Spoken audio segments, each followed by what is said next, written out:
Good afternoon. मैं रजनीश पांडे आप लोगों को तटस्थावक्र की विशेषताएं पढ़ा रहा था। तटस्थावक्र की विशेषताओं में मैंने जो है 6 प्रकार की विशेषताएं आपको बताई थी प्रमुख रूप से। इसमें पहली विशेषता थी कि तटस्थावक्र नीचे की ओर बाएं से दाएं गिरते हुए होते हैं, और ये विशेषता मैंने आपको पिछले लेक्चर में बताया था। आज हम लोग जो है तटस्थावक्र की विशेषताओं के बारे में जो है अन्य जो 5 विशेषताएं बची हुई हैं उस पर चर्चा करने का प्रयास करेंगे। तो जो दूसरी विशेषता है, आइए उस पर हम चर्चा करते हैं। दूसरी जो विशेषता है वो क्या है कि तटस्थावक्र मूल बिंदु की ओर उन्नतोदर होते हैं। अब देखिए, मूल बिंदु की ओर उन्नतोदर होते हैं। इसको जो है इसका हम शाब्दिक अर्थ पहले हम इसको देखते हैं। उन्नतोदर शब्द क्या होता है, ठीक है, और फिर इसको जो है एक्सप्लेन करते हैं। उन्नतोदर शब्द है, उन्नतोदर इसको इंग्लिश में कॉन्वेक्स बोलते हैं। कॉन्वेक्स तो आपको समझ में आ गया होगा, कॉन्वेक्स क्या होता है, कॉन्वेक्स कॉन्केव। तो उन्नतोदर का हम शाब्दिक अर्थ यदि बताएं आपको, तो इसको हम संधि विच्छेद करें तो ये हो जाता है उन्नत धन उदर, है ना। उन्नत धन उदर कह लीजिए, या उन्नत धन उदर का मतलब हुआ, उन्नत मतलब क्या हुआ, बढ़ा हुआ, उभरा हुआ। उदर का मतलब क्या होता है, पेट, जिसका पेट क्या हो, उभरा हुआ, निकला हुआ। वैसे तो जैसे होता है ना लंबोदर, लंबोदर क्या है, लंबा है उदर जिसका, समास विग्रह बहुव्रीहि समास, है ना। लंबा है उदर जिसका, अर्थात भगवान गणेश का जो उदर है क्या है, बड़ा है, इसलिए उनको लंबोदर कहा जाता है। तो उसी तरीके से उन्नतोदर, तो उन्नतोदर का मतलब यही हुआ, उन्नत मतलब होता है उभरा हुआ, निकला हुआ, बड़ा, और उदर का मतलब क्या होता है, पेट, मतलब पेट निकला हुआ, उभरा हुआ, इसका शाब्दिक अर्थ होता है। वैसे हम बात करें तो इसका प्रयोग, इसको इंग्लिश में हम कन्वेक्स करते हैं, और कन्वेक्स का जो है हम विज्ञान में प्रयोग करते हैं उत्तल के रूप में। 2 दर्पण होते हैं, उत्तल दर्पण और अवतल दर्पण, है ना। तो कन्वेक्स को बोलते हैं उत्तल। एक शब्द होता है अवतल, जिसको इंग्लिश बोलते हैं कॉन्केव। इसी को हम नतोदर भी बोलते हैं, नतोदर, नतोदर, ठीक है। नतोदर का मतलब क्या होता है, नत मतलब झुका हुआ या अंदर की तरफ घुसा हुआ, उदर मतलब पेट, यानी जिसका पेट क्या हो, अंदर की तरफ झुका हुआ हो, है ना। उसको क्या बोलते हैं, नतोदर, नत धन उदर। उन्नतोदर मतलब उन्नत धन उदर। ऐसे इसलिए मैं बता रहा हूँ ताकि आपके दिमाग में फिट हो जाए। उन्नतोदर का मतलब क्या होता है, नतोदर। नतोदर और उन्नतोदर दोनों क्या हैं, एक दूसरे के विलोम शब्द हैं, है ना।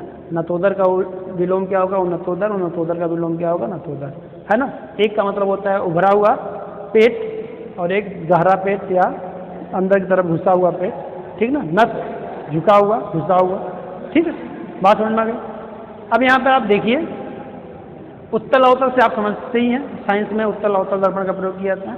तो वही चीज़, उत्तल का मतलब क्या हुआ कि ये, इसको एकदम कलर्ड कर दें, रंग दें। ये जो आपका क्या है, इसका पेट, इस आकृति में इसका जो पेट है वो क्या है, उभरा हुआ है, निकला हुआ है ना।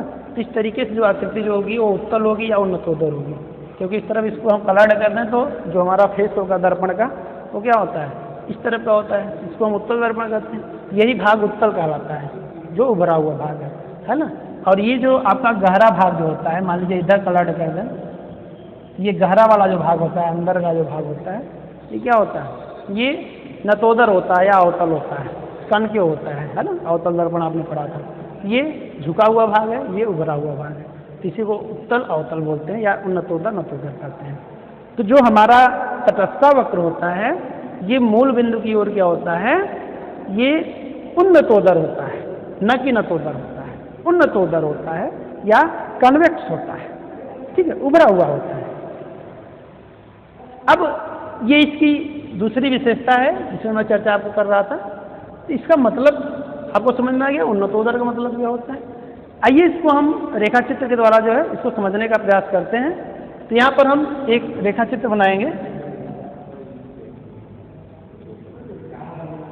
यहाँ पर x अक्ष यहाँ पे मूल बिंदु, यहाँ पर y अक्ष। x अक्ष पे हम क्या करेंगे, वस्तु x वस्तु की मात्रा को दर्शाएंगे। यहाँ पर x वस्तु की मात्रा, यहाँ पर हम y वस्तु की मात्रा, ठीक है। तटस्थता वक्र, इसका फिगर क्या होता है आपको पता ही है, बना लीजिए। तटस्थता वक्र जैसा मैंने आपको बताया था पहली विशेषता के अनुसार, ये नीचे की ओर बाएं से दाएं क्या होता है, गिरता हुआ होता है, ठीक है। और यहाँ पर आप देखेंगे कि इसका जो पेट है दिख रहा है, इसका उदर किस तरफ है, ये मूल बिंदु, इसी को मूल बिंदु बोलते हैं। ये वो बिंदु जो है ये मूल बिंदु होता है, ठीक है। अब यहाँ से आप देखिए इस तरफ क्या हुआ है, इसका पेट झुका हुआ है ना, इसका उदर जो है निकला हुआ है, इसीलिए इसको क्या बोलेंगे, इसीलिए इसकी विशेषता होती है कि तटस्थ वक्र जो है मूल बिंदु की ओर क्या होता है, उन्नत उदर होता है। यहाँ से देखेंगे तो इसका उदर जो है क्या है, उन्नत है ना, मतलब उत्तल, उत्तल के आकार का है, कन्वेक्स है ना, क्लियर हुआ। अच्छा, ऐसा क्यों होता है, ये विशेषता हमने बता दिया आपको कि तटस्थ वक्र का जो आकार होता है ये मूल बिंदु की ओर क्या होता है, उन्नतोदर होता है। तो क्यों होता है, कैसे होता है, आइए इसको समझने का प्रयास करें। तो यहाँ पे देखिए कुछ हम संयोगों को यहाँ पे लेते हैं। मान लीजिए ए संयोग, बी संयोग, सी संयोग, और भी ले सकते हैं, डी संयोग, है ना। यहाँ पर आप देखिए ए संयोग, आप देखिए ए संयोग पे x की कितनी मात्रा है, y कितनी मात्रा है, आप यहाँ पे देखिए। इसको आप चाहे डॉट डॉट लाइन से कर सकते हैं, ऐसे बी संयोग पे भी देखेंगे, ऐसे सी संयोग पे भी देखेंगे। अब इनका आप नामकरण कर सकते हैं, ठीक है, नामकरण कर सकते हैं। ये मान लीजिए M1 हो गया, ये M2 हो गया, ये M3 हो गया, एक संयोग मान लीजिए और ले लीजिए डी संयोग हो गया। यहाँ पे जो है आप करेंगे ये कितना हो गया। अच्छा, इसको समझने के लिए एक चीज़ आपको यहाँ पे मैं बता दूँ, इसको समझने के लिए आप इस जो संयोग आप ले रहे हैं इसको किस तरीके से लीजिए, इसको भी ध्यान रखिए आप।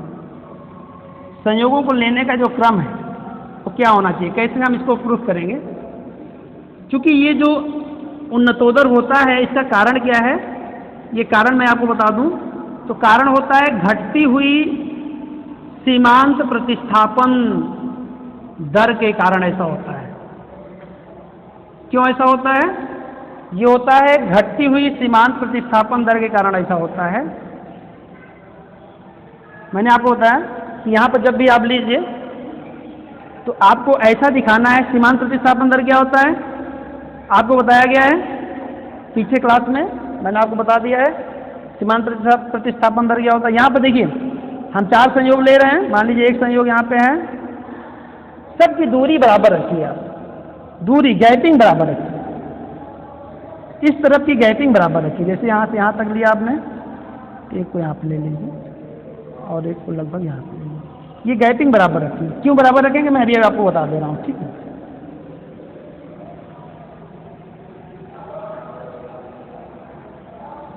यहाँ पर आप देखिए, यहाँ पर मान लीजिए आपका ए संयोग हो गया, ये बी संयोग हो गया, ये सी हो गया, ये डी। यहाँ पर आप देखिए ये हो गया आपका M1, M2, M3 और M4। यहाँ पर इसको मिला दें,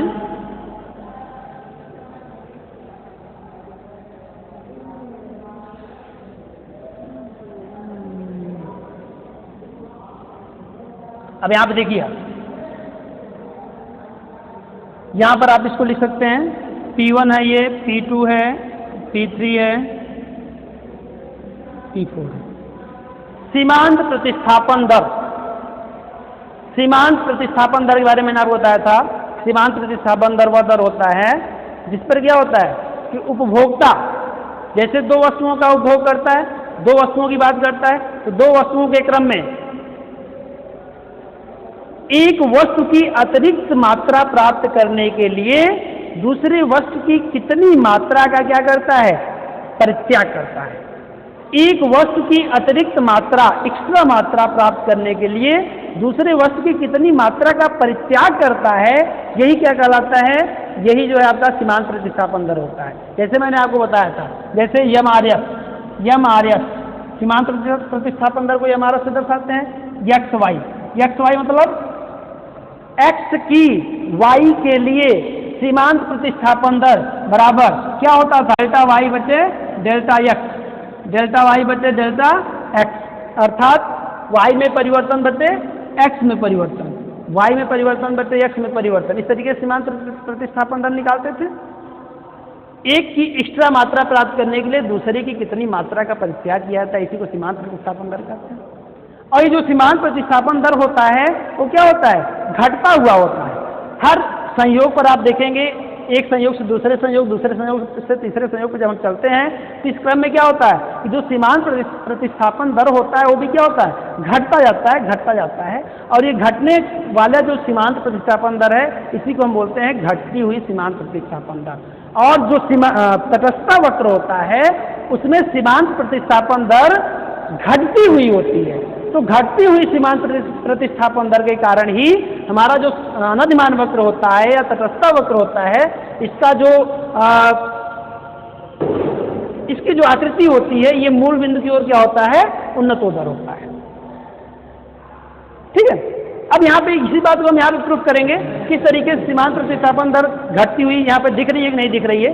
यहाँ पर आप देखिए, बहुत ध्यान से आप देखेंगे, पहले संयोग से जब दूसरे संयोग पर उपभोक्ता जाता है, देख रहे हैं, तो उसको x की इतनी मात्रा प्राप्त करने के लिए, दिख रहा है, x की इतनी मात्रा प्राप्त करने के लिए मान लीजिए ABCD है, इसको E मान लीजिए, इसको F मान लीजिए, इसको G मान लीजिए।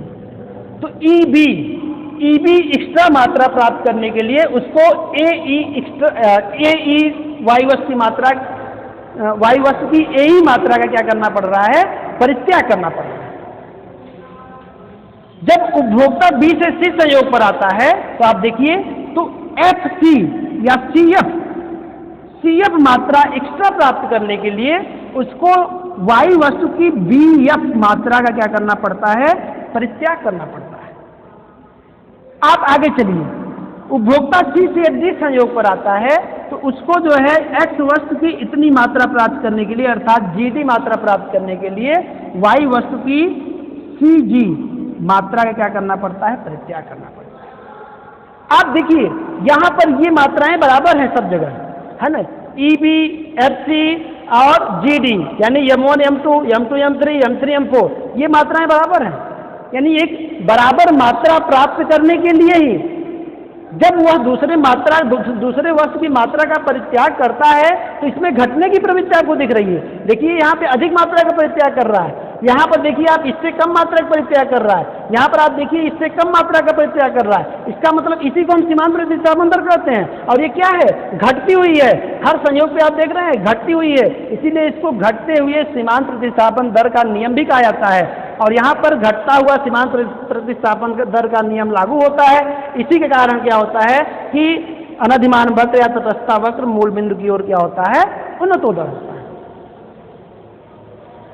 जब ये विशेषता हम यहाँ पर क्लियर कर रहे हैं तो इसका मतलब क्या हुआ कि मैंने आपको बताया कि यह तटस्थ वक्र मूल बिंदु की ओर उन्नतोदर है, तो इसका मतलब ये हुआ कि तटस्थ वक्र मूल बिंदु की ओर नतोदर नहीं हो सकता।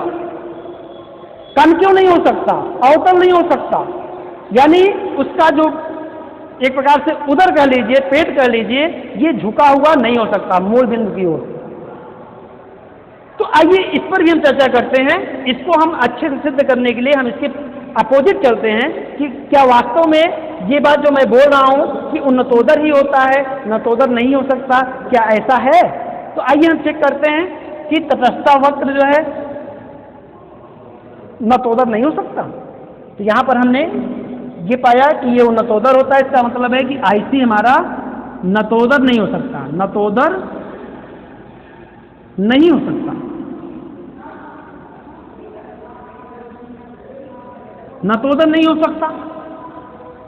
अब ये हम मान के चल रहे हैं यहाँ पे नहीं हो सकता, लेकिन हम कल्पना ये कर रहे हैं कि हो सकता है। तो हम ऐसा जो है यहाँ पे आईसी बनाएंगे जो क्या हो, मूल बिंदु की ओर नतोदर हो, मतलब ऐसे बनाएंगे। आईसी हमारा कैसा होगा, मूल बिंदु की ओर नतोदर होगा। अब जो हमारा परिकल्पना है, हमने मान के चला कि यहाँ पे नतोदर हो सकता है। अब इसी परिकल्पना को हमें गलत सिद्ध करना है। अब कैसे गलत सिद्ध करेंगे, यहाँ पे देखें। अब यहाँ पर भी जैसे हमने यहाँ पर जो है विभिन्न संयोग लिया, ऐसे यहाँ पर भी हम क्या करेंगे, विभिन्न संयोग लेंगे। विभिन्न संयोगों में हम ध्यान देंगे कि यह अक्ष पे जो हम एक्स्ट्रा मात्रा प्राप्त करना चाहते हैं तो वो समान दर हो, तभी हमको पता चलेगा कि ये मात्रा घट रही है कि बढ़ रही है। ठीक है, तो यहाँ पर हम मान लीजिए यहाँ पर एक संयोग ले रहे हैं, दूसरा संयोग मान लीजिए हम यहाँ पे ले रहे हैं, तीसरा संयोग हमारा यहाँ पे है, थोड़ा सा मात्रा कम ज़्यादा हो गया, देख लीजिए। यहाँ पर ए है, सॉरी उल्टा हमने लिख दिया, ए ऊपर रहेगा पहला संयोग, ये मात्रा बराबर होनी चाहिए। ठीक है, ए बी सी डी, यहाँ पर आप देखिए इस संयोग पर आप देखिए, इस संयोग पर आप देखेंगे तो ये M1 O है, ये P1 है। ठीक है, बी संयोग पे आ जाइए, जल्दी से आ जाइए, ये हो गया, ये P2 हो गया, ये हो गया M2। सी पे आ जाइए, दिख रहा है, सी पे ये हो गया M3। 4 पे आ जाइए, ये M4 हो गया, ये P2 हो गया, P3 हो गया, ये P4 हो गया। ठीक, क्लियर। अब यहाँ पे सीमांत प्रतिस्थापन दर को हम देखने का प्रयास करेंगे। यहाँ पर आप देखिए वही चीज EF G, यहाँ पर देखिए ये इतनी एक्स्ट्रा मात्रा प्राप्त करने के लिए कितने का परित्याग कर रहा है, इतने का कर रहा है। ठीक, यहाँ पर FC एक्स्ट्रा मात्रा प्राप्त करने के लिए जो परित्याग कर रहा है कितने वस्तु का, इतने वस्तु। ठीक, यहाँ पर GD X वस्तु का परित्याग करने के लिए ये Y वस्तु का परित्याग कर रहा है। देखिए यहाँ पर ध्यान से देखिए, AE से अधिक BF है और BF से अधिक क्या है, CG है। मतलब एक समान मात्रा की बराबर है, EB FC GD ये बराबर है, यानी बराबर अतिरिक्त मात्रा प्राप्त करने के लिए यक्ष की उपभोक्ता Y की जो मात्रा का परित्याग कर रहा है वो बढ़ते हुए क्रम में कर रहा है, यानी बढ़ता ही जा रहा है। पहले इतने का परित्याग किया, अब और अधिक का किया, फिर और अधिक का किया। इसका मतलब है कि जो सीमांत प्रतिस्थापन दर है वो घटने के बजाय क्या कर रहा है, बढ़ रहा है। यहाँ पे बढ़ता हुआ सीमांत प्रतिस्थापन दर है, जो कि तटस्था वक्र के लिए लागू नहीं होता। तटस्था वक्र में क्या लागू होता है कि सीमांत प्रतिस्थापन दर क्या होना चाहिए, ये घटता हुआ होना चाहिए, जबकि यहाँ पे क्या हो रहा है, ये बढ़ता हुआ है। इसलिए जो है तटस्था वक्र मूल बिंदु की ओर नतोदर नहीं हो सकता। कैसा हो सकता है, केवल उन्नतोदर हो सकता है। ठीक, इसके अलावा हम बात करें कि ये उन्नतोदर होता है, नतोदर नहीं होता, तो दो चीजें और आती हैं।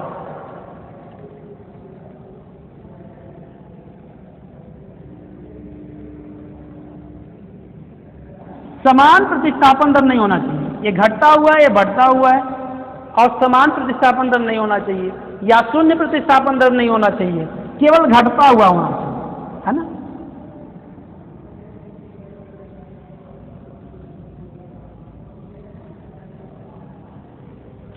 इन आकृतियों में नहीं होना चाहिए।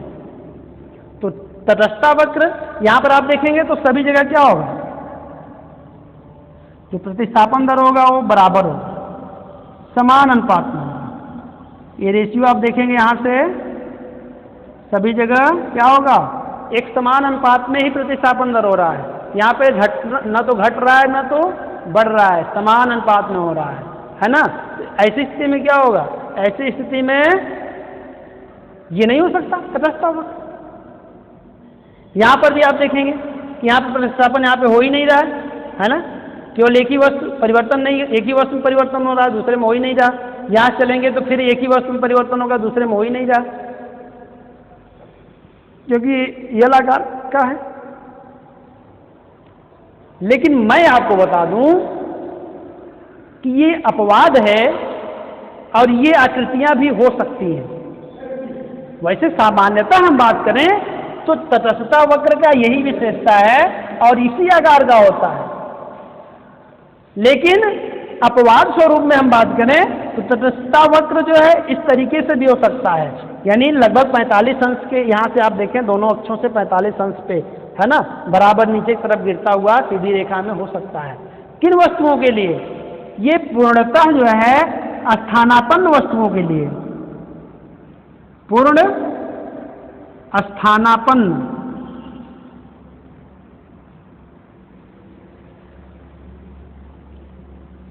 स्थानापन्न वस्तुओं के लिए तटस्थता वक्र क्या होता है, ये नीचे की तरफ गिरता हुआ होता है एक समान प्रतिस्थापन दर पे, है ना। ये समान प्रतिस्थापन दर पर, यानी लगभग दोनों अक्षों से 45 अंश के डिग्री पर, है ना, इस तरीके से 45 के डिग्री पर इस तरीके से, है ना, नीचे की तरफ गिरता हुआ होता है। ठीक है।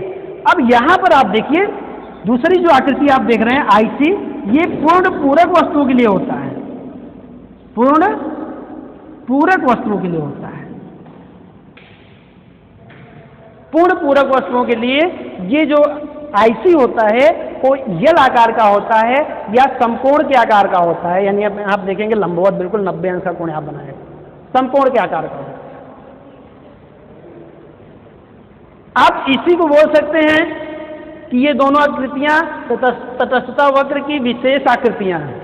ये क्या है, तटस्थता वक्र की विशेष आकृतियां हैं, जबकि ये क्या है, ये सामान्य आकृति है। यानी सामान्य रूप से जो तटस्थता वक्र होता है वो मूल बिंदु की ओर उन्नतोदर होता है, लेकिन विशेष आकृति के रूप में हम देखें तो तटस्थता वक्र की विशेष आकृतियों में ये आकार और ये आकार भी हो सकता है। लेकिन ये आकार किन वस्तुओं के लिए होता है, पूर्ण स्थानापन्न वस्तुओं के लिए होता है, ये आकार पूर्ण पूरक वस्तुओं के लिए होता है।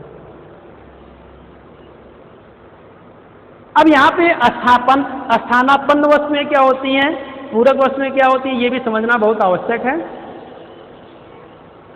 स्थानापन्न वस्तुओं का तात्पर्य यह होता है कि जब हम एक वस्तु के स्थान पर दूसरे वस्तु का प्रयोग करते हैं, जब हम एक वस्तु के स्थान पर क्या करते हैं, उसके स्थान पर हम दूसरे वस्तु का प्रयोग करते हैं।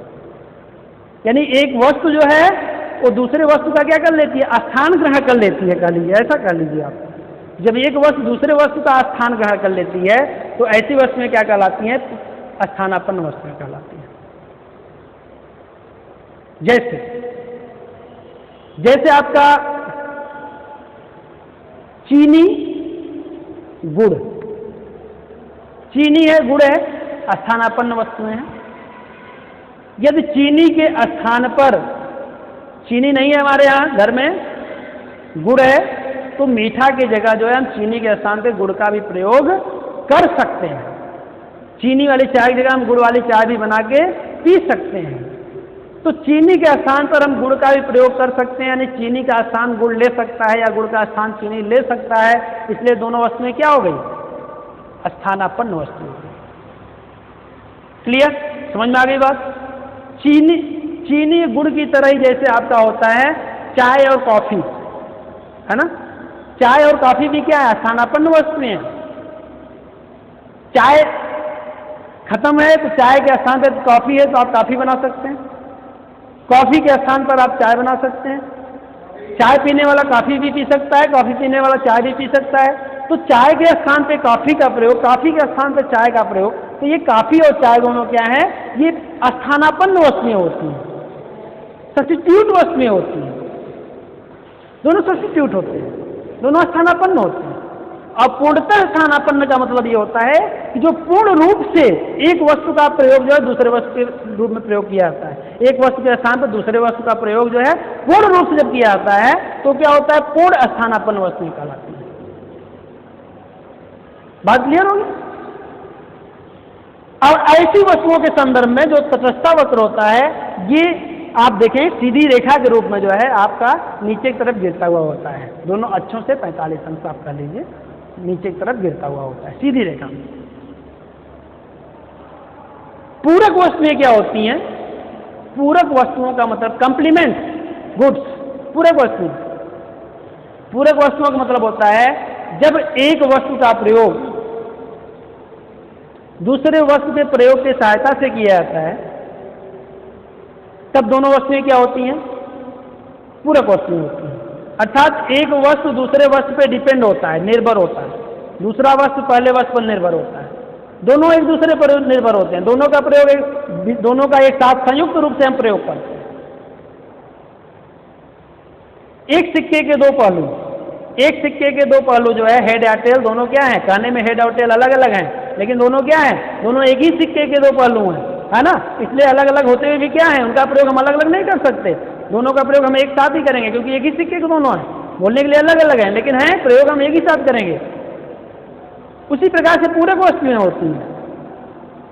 एग्जाम्पल के रूप में आपको बताएं हम, जैसे कलम है और स्याही है, कलम और स्याही, कलम का प्रयोग हमको करना है तो उसमें स्याही की भी आवश्यकता होती है, बिना स्याही के कलम की कोई महत्व है? नहीं है, नहीं प्रयोग करते हैं। और स्याही के भी, स्याही है आपके पास, कलम ही नहीं है तो स्याही का प्रयोग कैसे करेंगे? तो स्याही को जो है प्रयोग हम कलम में ही करते हैं, तो स्याही का कलम में, कलम का स्याही में, तो स्याही और कलम दोनों क्या हो गए? पूरक वस्तु हो गए, कंप्लीमेंट गुड्स हो गया। इसी तरीके से हम बात करें तो शूज हमारा है और सॉक्स है, शूज और सॉक्स, जूता और मोजा, है ना? तो जूता और मोजा, अब जूते जब हम पहनते हैं तो मोजे पहन के तब जूते पहनते हैं। हालांकि कुछ लोग आजकल तो बिना मोजे के जूते पहनने लगे, बात दूसरी हो गई है अपवाद स्वरूप में, लेकिन जूता पहनना है तो मोजा पहनेंगे और मोजा पहनना है जूता पहनेंगे, है ना? कुछ अपवाद को छोड़ दिया जाए कि मोजा हम सैंडल पे भी पहन लेते हैं कभी कभी, ठीक है, लेकिन शूज और सॉक्स दोनों क्या है? पूरक वस्तुएं हैं, है ना? क्योंकि शूज के लिए सॉक्स की आवश्यकता पड़ती है, सॉक्स के लिए शूज की आवश्यकता पड़ती है ना? तो ये दोनों क्या हो गए? कंप्लीमेंट। तो कंप्लीमेंट वस्तुओं के लिए, पूरक वस्तुओं के लिए क्या होता है? अनधिमान वक्र जो है एक विशेष आकार का होता है, सामान्य आकार का नहीं होता, विशिष्ट आकृति होती है जो कि यल आकार का होता है या समकोणीय आकार का होता है।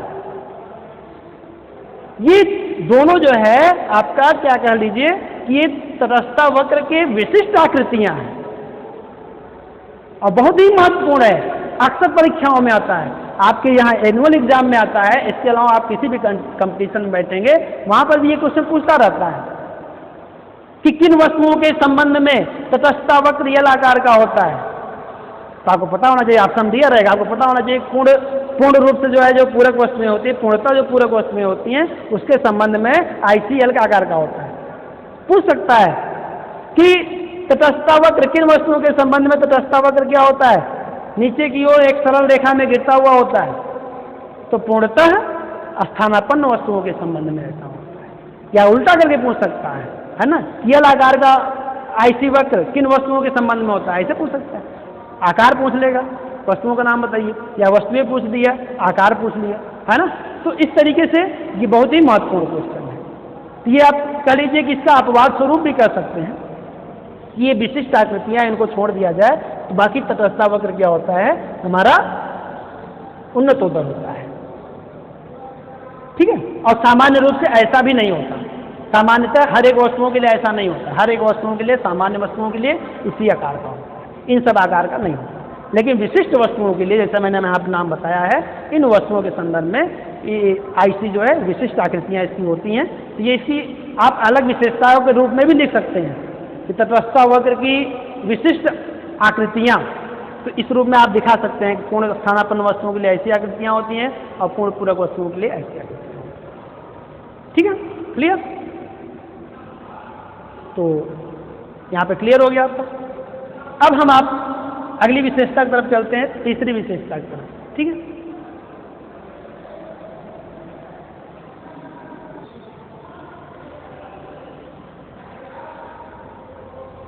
तो आइए हम लोग तीसरी विशेषता की तरफ चलते हैं। तीसरी विशेषता जो आपका है, अभी हम लोगों ने दूसरी विशेषता पढ़ी, तीसरी विशेषता पढ़ेंगे। तीसरी विशेषता है कि तटस्थ वक्र एक दूसरे को काट नहीं सकते। एक दूसरे को काट नहीं सकते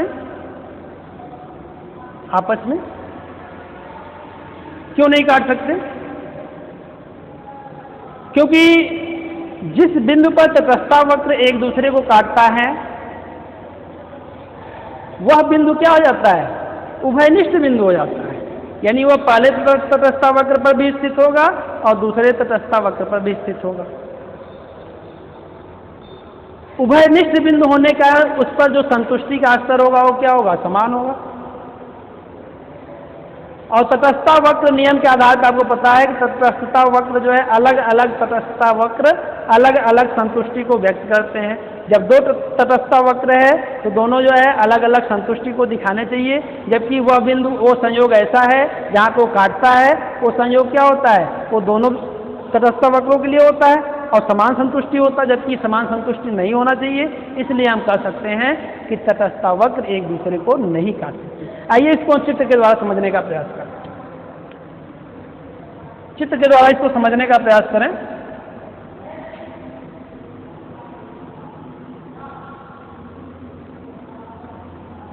एक्स अक्ष ओ, वाई अक्ष, यहाँ पर एक्स वस्तु की मात्रा, वाई वस्तु की मात्रा, ठीक है। अब दोनों एक दूसरे को नहीं काट सकते, हम मान के चल रहे हैं कि काट सकते हैं, ठीक है। हमारी परिकल्पना क्या होगी कि मान लीजिए काट सकते हैं, दोनों एक दूसरे को काट सकते हैं, ठीक है। यहाँ पे देख लीजिए,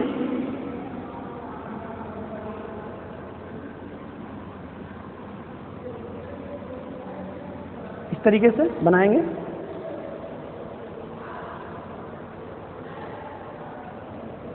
ये मान लीजिए IC1 हो गया, ये IC2 हो गया, है ना। थोड़ा ये पैरेलल हो गया, चित्र थोड़ा और अच्छे से बनाना चाहिए। ये भी जो काट रहा है ये पैरेलल हो गया ना, एक्स अक्ष के पैरेलल हो गया। उनको ऐसा बनाना है कि गिरता हुआ ही हो, इस तरीके से ही बनाएंगे, ठीक।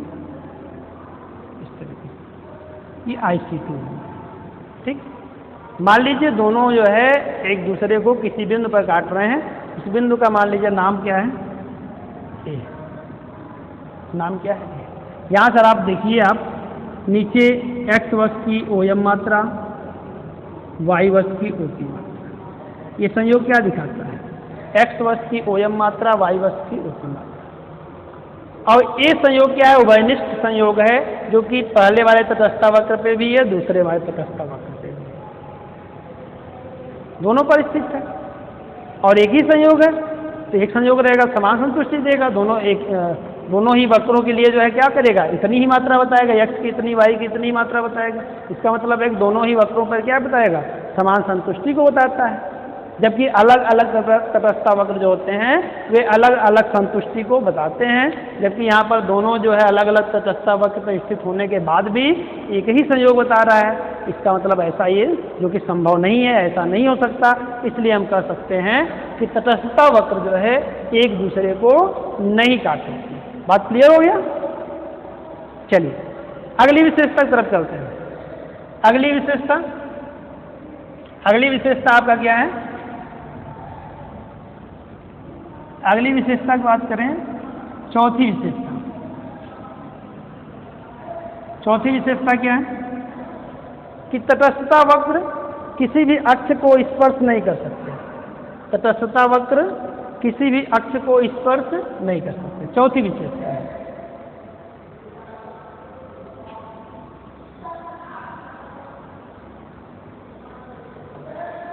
चौथी विशेषता है तटस्थ वक्र किसी भी अक्ष को, किसी भी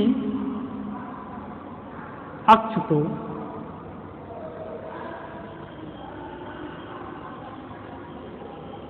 तटस्थ वक्र किसी भी अक्ष को स्पर्श नहीं कर सकते। स्पर्श नहीं कर सकते।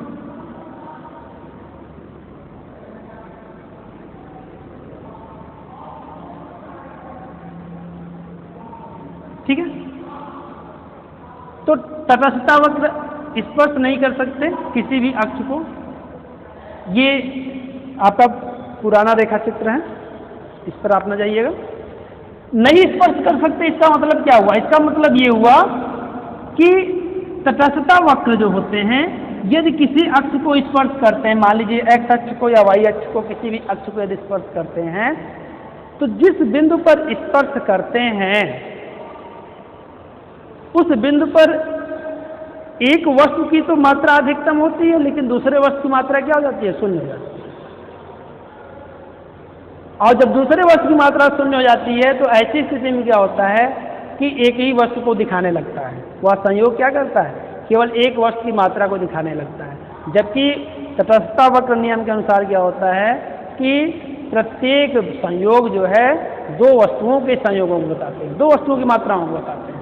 तो ऐसी स्थिति में क्या होगा? ऐसा ये संभव नहीं है। ठीक है, इसलिए जो है, आइए इसको हम रेखा चित्र के द्वारा समझने का प्रयास करते हैं। आइए इसको हम रेखा चित्र के द्वारा समझने का प्रयास करते हैं। ये आपका देखिए, ये एक्स अक्ष है, मूल बिंदु है, ये वाई अक्ष। ठीक है, वही चीजें हैं, सब कुछ वही रहेंगी। एक्स वस्तु की मात्रा, यहाँ पे वाई वस्तु की मात्रा। ठीक है, अब हम मान के चलते हैं कि स्पर्श करता है, तटस्थता वक्र किसी भी अक्ष को स्पर्श कर सकता है। अब हम एक्स अक्ष और वाई अक्ष दोनों को स्पर्श करा के दिखाएंगे। ये हमारी परिकल्पना है कि हम मान के चल रहे हैं कि ऐसा हो सकता है, और बाद में फिर हम इसको क्या करेंगे? गलत सिद्ध करेंगे। तो देखिए, मान लीजिए तटस्थता वक्र जो है आपका इस तरीके से,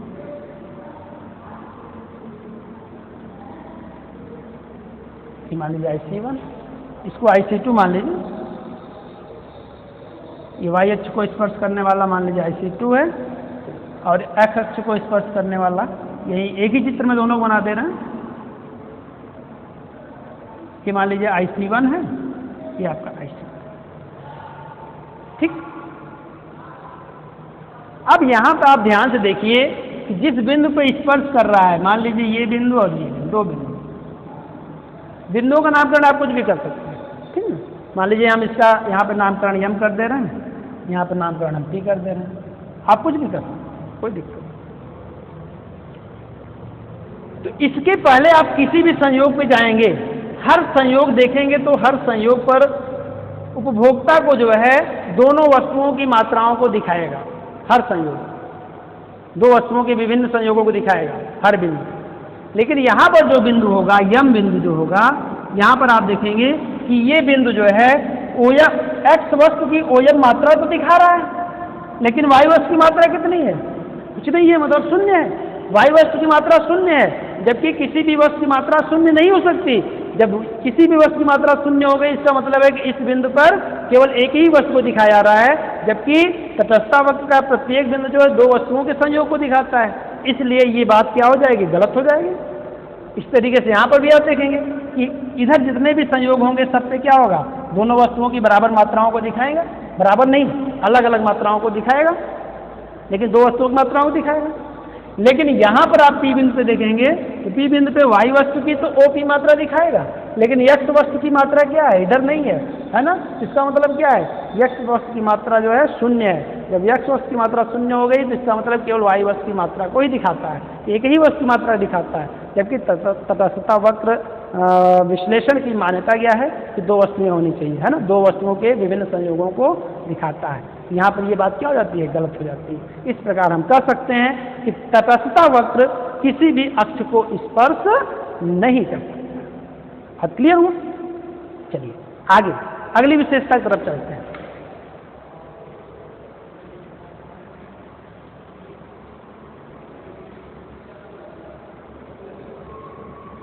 आइए हम लोग जो है तटस्थता वक्र की पांचवी विशेषता की तरफ चलते हैं।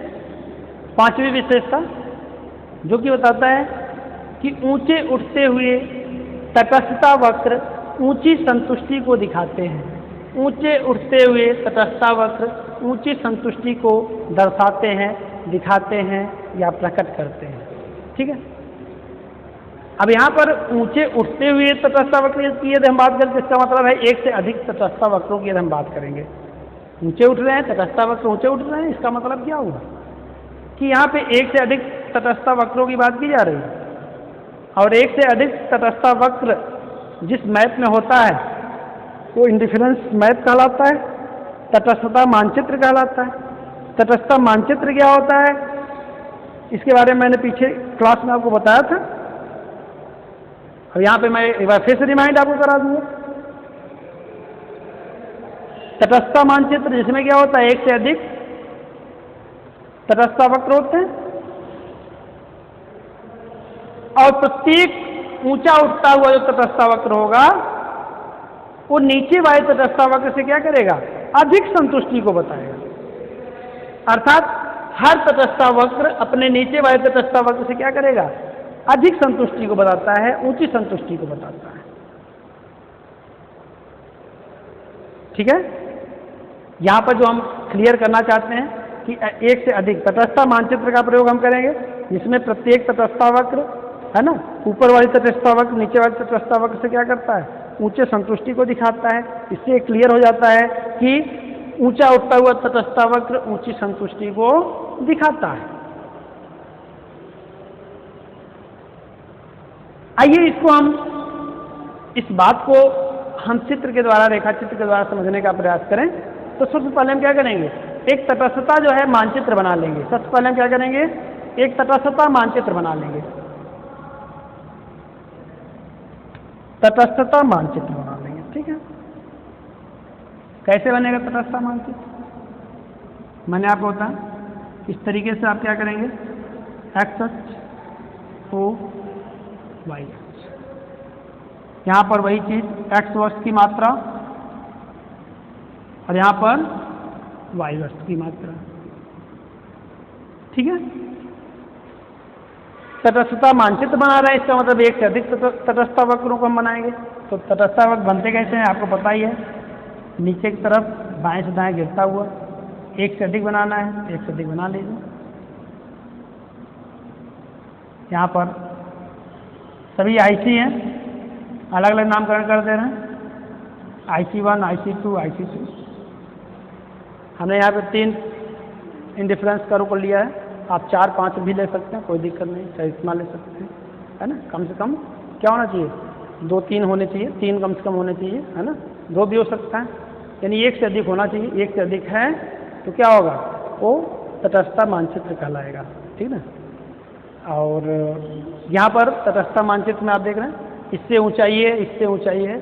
हमको दिखाना गया है, इस विशेषता को ये दिखाना है कि ऊंचे उठते हुए तटस्थता वक्र ऊंची संतुष्टि को दिखाते हैं।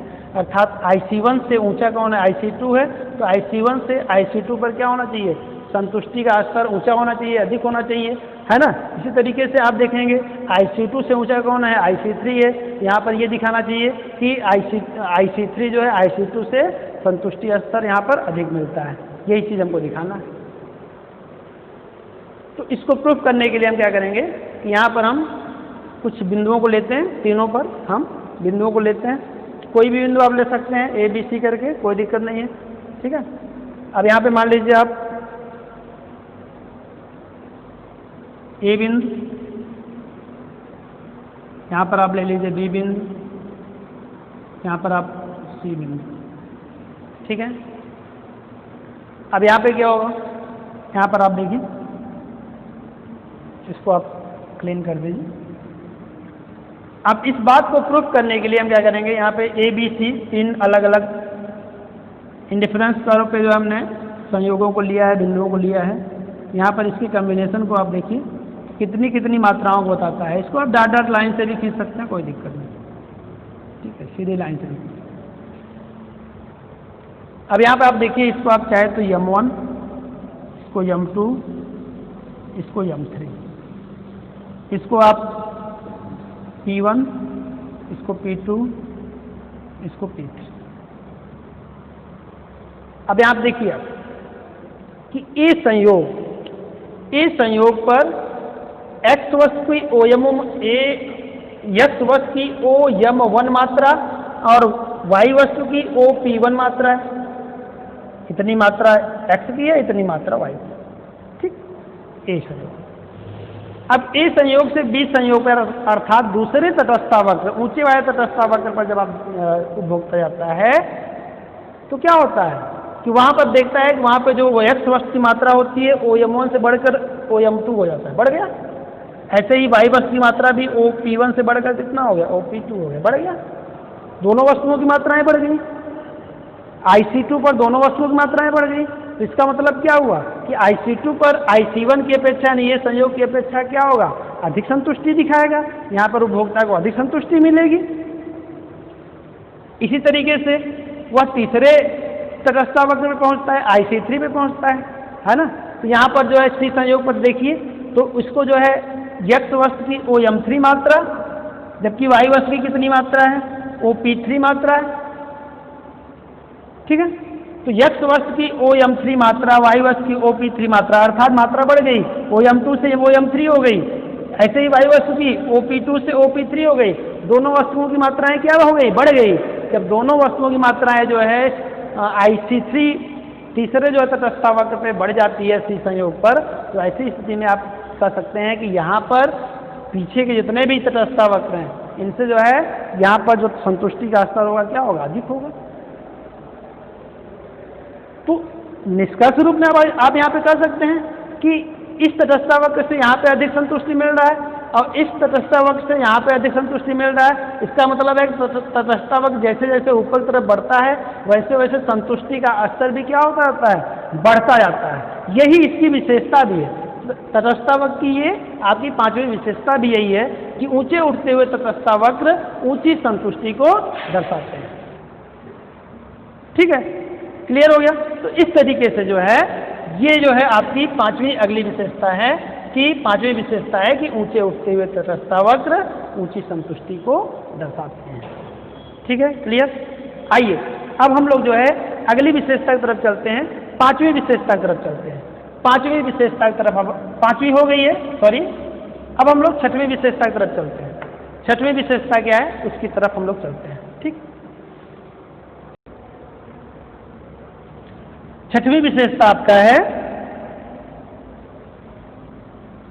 कि तटस्थता वक्रों का आपस में समांतर होना आवश्यक नहीं है। क्या है विशेषता? तटस्थता वक्रों का आपस में समांतर होना आवश्यक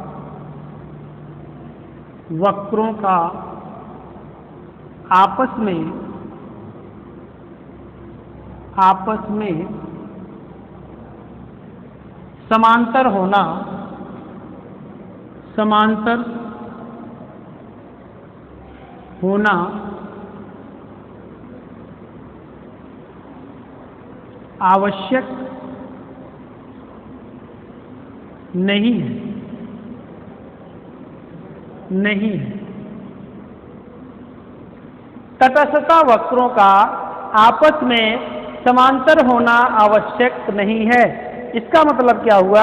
इसका मतलब ये हुआ कि जो तटस्थता वक्र होते हैं, अब तटस्थता वक्रों की बात की जा रही है तो यहाँ पर भी हम एक से अधिक, समांतर शब्द का प्रयोग किया गया तो एक से अधिक, जैसा मैंने अभी आपको बताया समांतर क्या होता है ना। समांतर रेखाएं क्या होती है? दो रेखाओं के बीच में समान अंतर होना, है ना, वही क्या होती है, समांतर रेखाएं होती हैं। तो तटस्थता जो वक्र होते हैं, है ना, यदि एक से अधिक तटस्थता वक्र हैं, जैसे आप कह लीजिए कि तटस्थता जो मानचित्र होता है, इंडिफरेंस मैप जो होता है, उसमें जितने भी अनधिमान वक्र होते हैं या तटस्थता वक्र होते हैं, वे सभी, उन सभी का समांतर होना आवश्यक नहीं है। इसका मतलब ये हुआ कि तटस्थता वक्र आपस में समांतर हो भी सकते हैं और नहीं भी हो सकते हैं। समांतर हो भी सकते हैं और नहीं भी हो सकते हैं। यह इस बात पर डिपेंड करता है कि जो उपभोक्ता है उसका जो कॉम्बिनेशन है वस्तुओं का, वो कॉम्बिनेशन कैसा है। अर्थात जो सीमांत प्रतिस्थापन की दर है उसका रेशियो क्या है?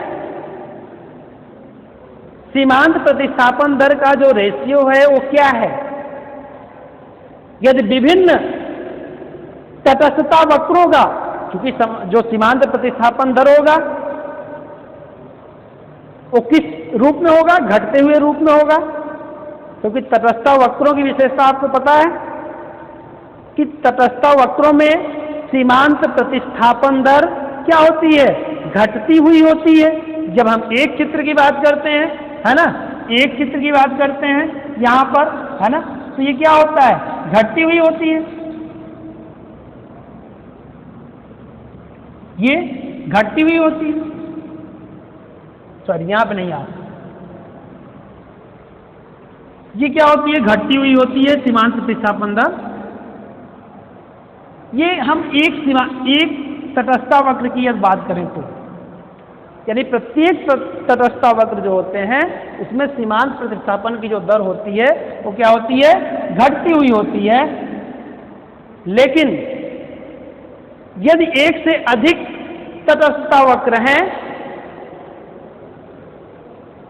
और उनमें जो सीमांत प्रतिस्थापन दर है सब में घटती हुई होगी, लेकिन रेशियो अलग अलग हो सकता है।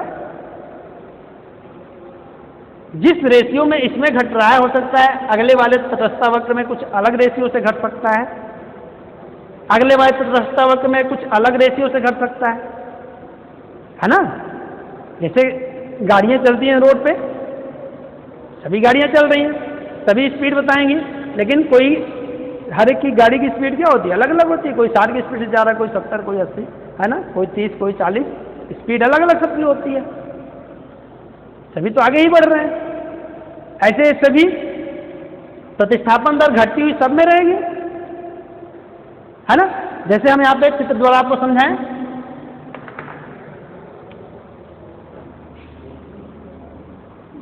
ये हो गया, है ना। अब यहाँ पे एक से अधिक तटस्थता वक्र हो गए, नियम सब में वही है। जो प्रतिस्थापन दर है वो क्या है? घटता हुआ होगा, यहां से यहां, यहां से। लेकिन जो घटने की दर है वो क्या होगी? सब में अलग अलग होगी, सब में अलग अलग भी हो सकती है, एक जैसी भी हो सकती है। प्रतिस्थापन की जो दर होती है उसका अनुपात यदि सभी तटस्थता वक्रों में एक जैसी होगी, समान होगी, समान अनुपात में जो है घटने की प्रवृत्ति होगी सीमांत प्रतिस्थापन दर का, तो ऐसी स्थिति में सभी तटस्थता वक्र क्या होंगे? वो समांतर क्रम में होंगे। सभी जो है एक दूसरे के बीच का जो गैपिंग होगा वो क्या होगा? बराबर होगा। सभी आपके तटस्थता वक्र क्या होंगे? वो समांतर होंगे। लेकिन यदि इनका अनुपात बराबर नहीं है, सीमांत प्रतिस्थापन दर का अनुपात बराबर नहीं है, तो ये समांतर क्रम में नहीं भी हो सकती हैं। वही चीज ये कह रहा है विशेषता, कि समांतर होना आवश्यक नहीं है। समांतर होना आवश्यक नहीं है का मतलब यही है कि समांतर हो भी सकती है, समांतर नहीं भी हो सकती है। ये डिपेंड करता है कि सीमांत प्रतिस्थापन दर का अनुपात कैसा है अलग अलग तटस्थता वक्रों के प्रति। यदि इनका अनुपात सभी में बराबर है तो जो रेखाएं हैं, वक्र जो हैं, वो क्या होंगे? वो समांतर होंगे। और यदि इनका अनुपात बराबर नहीं है तो ये जो है क्या होंगे? समांतर क्रम में नहीं होंगे। चित्र द्वारा देख लीजिए आप।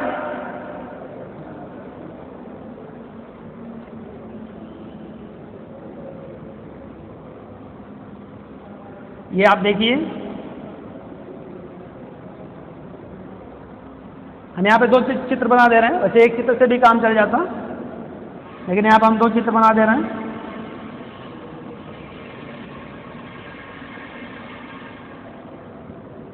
ये सारी चीजें लिखनी ही होती हैं सब में।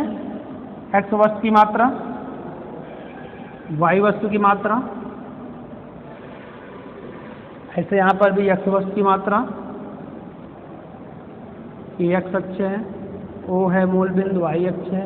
ये सब बहुत कंपलसरी होता है, ये सब लिखना, ठीक है ना। ये सब इंडिकेट करना कौन सा अक्ष है, मूल बिंदु क्या है, यहाँ पे इस अक्ष पे क्या है, इस अक्ष पे क्या है, ठीक ना। वाई वस्तु, ये आपका IC1 है, IC2 है, IC3 है, ठीक ना। ऐसे यहाँ पर आप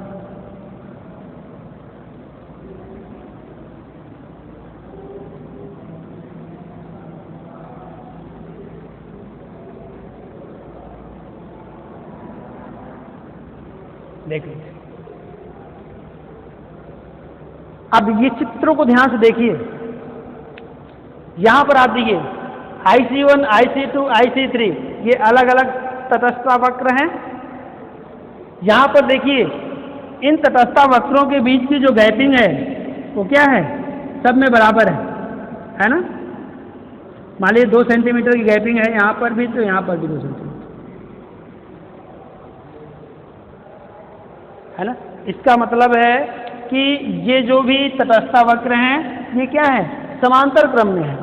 समांतर क्रम में, अच्छा ये है तो ये है 2 सेंटीमीटर जरूरी नहीं है, ये समांतर है। इसका मतलब है कि यहाँ 2 सेंटीमीटर है तो इधर भी 2 सेंटीमीटर होगा, इधर भी 2 सेंटीमीटर होगा। ये चीज यानी इन दोनों, क्योंकि 2 का तुलना हम करेंगे पहले, ये दोनों के बीच की जो गैपिंग है वो 2 सेंटीमीटर ही होना चाहिए। 2 सेंटीमीटर एक जगह है, सब जगह क्या होना चाहिए, 2 सेंटीमीटर की ही होनी चाहिए। अब इसके बीच की गैपिंग कम ज़्यादा भी हो सकती है, यहाँ 3 सेंटीमीटर भी हो सकता है, 4 सेंटीमीटर हो सकता है, 5 सेंटीमीटर हो सकता है, कुछ भी हो सकता है। लेकिन इनके बीच जो भी हो, 2 सेंटीमीटर मान लीजिए, 3 ही सेंटीमीटर हो, जो भी जितना भी माप हो, ये माप सब जगह होना चाहिए। इनके बीच में आपस में जो है इनका माप क्या होना चाहिए, सब जगह बराबर होना चाहिए। यदि ऐसा है तो ये लाइन इस लाइन के भी क्या होगा, समांतर होगा। और ये समांतर रेखाओं का ये नियम होता है कि एक लाइन दूसरे लाइन के समांतर है और दूसरी लाइन तीसरी लाइन के समांतर है, तो इसका मतलब है कि पहली लाइन जो होती है वो तीसरी लाइन के भी क्या होगी, समांतर होगी। ऐसी स्थिति में क्या होगी, ये रेखाएं क्या कहलाएंगे, समांतर कहलाएंगे। तो यहां पर आप देखिए कि तटस्थता वक्र क्या है, समांतर क्रम में है। यहां पर आप देखिए, यहां पर IC1 और IC2 ये दोनों तटस्थता वक्रों के बीच जो है आप देख रहे हैं, यहाँ पे गैपिंग बहुत कम है, जबकि यहाँ पे गैपिंग क्या है, बहुत ज़्यादा है। यहाँ पर इससे ज़्यादा है, यानी गैपिंग सब जगह क्या है, अलग अलग है। देख रहे हैं, जब अलग अलग गैपिंग है तो इसका मतलब है कि ये समांतर क्रम में नहीं है। ठीक, ऐसे यहाँ पे देखिए IC2, IC3, यहाँ पर भी देखिए गैपिंग ज़्यादा है, यहाँ पे गैपिंग कम है, यहाँ पे गैपिंग बहुत कम है। सब जगह गैपिंग क्या है, कम जाता है। इसका मतलब क्या है, ये भी रेखाएं क्या है, समांतर नहीं है। ये IC1, IC2 के समांतर नहीं है, IC2, IC3 के समांतर नहीं है। इसका मतलब कोई भी रेखाएं एक दूसरे के समांतर नहीं है।